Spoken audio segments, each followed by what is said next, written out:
एक छोटे से कस्बे में एक युवक रहता था जिसका नाम था राजू। राजू एक साधारण इंसान था, लेकिन उसका विश्वास बहुत गहरा था। बचपन से ही उसकी माँ उसे यीशु मसीह के बारे में कहानियां सुनाती थीं।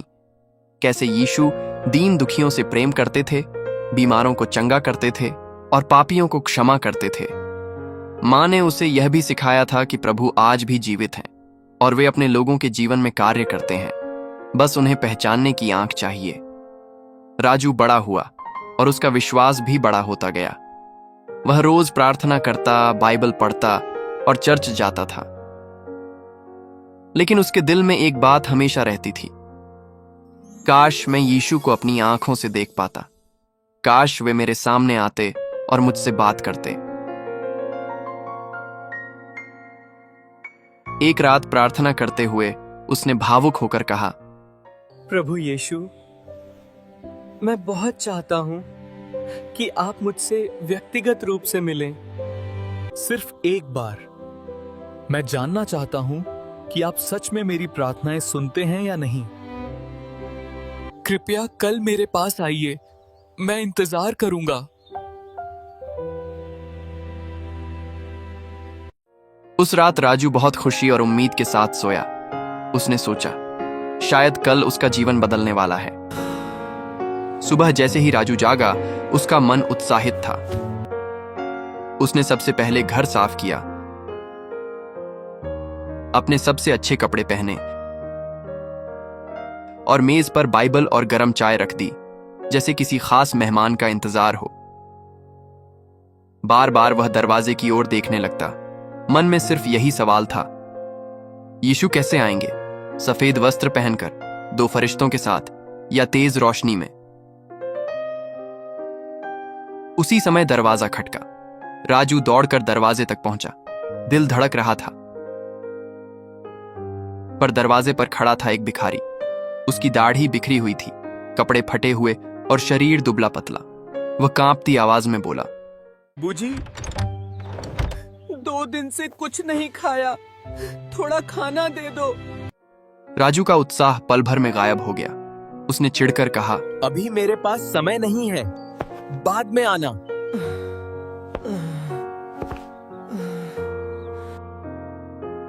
और दरवाजा बंद कर दिया। भिखारी ने धीरे से कहा, भगवान आपका भला करे, और धीरे धीरे आगे बढ़ गया। सूरज सिर पर था। राजू अभी भी इंतजार कर रहा था। वह सोच रहा था, शायद प्रभु दोपहर या शाम तक आएंगे। तभी फिर दस्तक हुई। राजू दौड़ कर गया, लेकिन इस बार दरवाजे पर खड़ा था एक बुजुर्ग आदमी। उम्र लगभग 75 साल, शरीर कमजोर, कपड़े धूल से भरे हुए। उसकी आवाज धीमी और कांपती हुई थी। बेटा, दूर से आ रहा हूं, बहुत प्यास लगी है, थोड़ा पानी मिल जाए? राजू ने झुंझलाकर कहा, अभी मैं थोड़ा व्यस्त हूं, आप किसी और से मांग लीजिए। और दरवाजा फिर बंद कर दिया। बूढ़े ने आखिरी बार आस भरी आंखों से देखा, फिर चल दिया। दिन ढलने को था। आकाश में हल्का अंधेरा छा रहा था। राजू का उत्साह अब चिंता में बदलने लगा। क्या यीशु आएंगे भी, या मैंने गलत समझा? पर उसने उम्मीद नहीं छोड़ी। और फिर तीसरी बार दरवाजा खटखटाया गया। इस बार बाहर एक छोटा बच्चा खड़ा था, शायद 7-8 साल का। उसके कपड़े गंदे थे, सैंडल टूटी हुई थी, आंखों में डर और भूख दोनों थे। वह धीरे से बोला, भैया, मैं रास्ता भटक गया हूँ, मुझे घर जाने में मदद करोगे? बस परेशान करने आते हो, मुझे बहुत जरूरी काम है, जाओ यहाँ से। बच्चे ने धीरे से सिर झुकाया और चुपचाप चला गया। अब अंधेरा पूरी तरह छा चुका था। राजू निराश होकर बैठा था और रोते हुए प्रार्थना करने लगा, प्रभु यीशु, मैंने आपका इंतजार किया, आप क्यों नहीं आए? तभी कमरे में एक हल्की रोशनी सी चमकी। राजू ने आंखें बंद कर लीं। एक मीठी आवाज आई, राजू। वह कांप गया। कौन है? प्रभु, क्या आप हैं? मैं आज 3 बार तुम्हारे पास आया था। सुबह मैं भिखारी बनकर आया जो भूखा था। दोपहर में बीमार बुजुर्ग बनकर आया जिसे 1 गिलास पानी चाहिए था।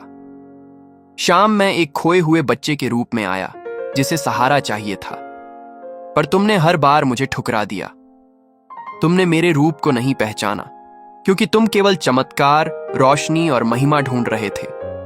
राजू के आंसू रुक नहीं रहे थे। प्रभु, मैं कैसे नहीं पहचान पाया? यीशु की आवाज फिर आई, क्योंकि तुमने देखने के लिए आंखें मांगी, लेकिन समझने के लिए हृदय नहीं मांगा। तुमने सेवा से ज्यादा दर्शन चाहा। पर याद रखो, मैं उन लोगों में रहता हूं जिन्हें दुनिया नजरअंदाज करती है। जो तुमने उनमें नहीं किया, वह तुमने मेरे लिए भी नहीं किया। और फिर वह रोशनी धीरे से गायब हो गई। उस रात राजू ने प्रभु से क्षमा मांगी। वह पूरी रात जागता रहा और सोचता रहा कि प्रभु का प्रेम केवल प्रार्थना और गीतों में नहीं, बल्कि लोगों की सेवा करने में भी है। अगले दिन सुबह वह जल्दी उठा। उसने भोजन बनाया, पानी की बोतल भरी और घर से निकला। सबसे पहले उसने उसी रास्ते पर जाकर उस भिखारी को ढूंढा जहां कल उसने उसे भगा दिया था। वह मिला, भूखा, ठंड से कांपता हुआ। कल मैंने गलती की। ये लो खाना, थोड़ी देर मेरे साथ बैठो। भिखारी की आंखों में आंसू आ गए। फिर वह उस बुजुर्ग को खोजने गया और उसके लिए पानी व दवा लेकर पहुंचा। फिर उसने आसपास घूमकर गरीब बच्चों को ढूंढा, उनके लिए कपड़े, खाना और किताबें जुटाई। धीरे धीरे राजू का जीवन बदलने लगा। लोगों ने नोटिस किया कि वह अब सिर्फ चर्च में प्रार्थना नहीं करता, बल्कि लोगों की सेवा में भी यीशु को ढूंढता है।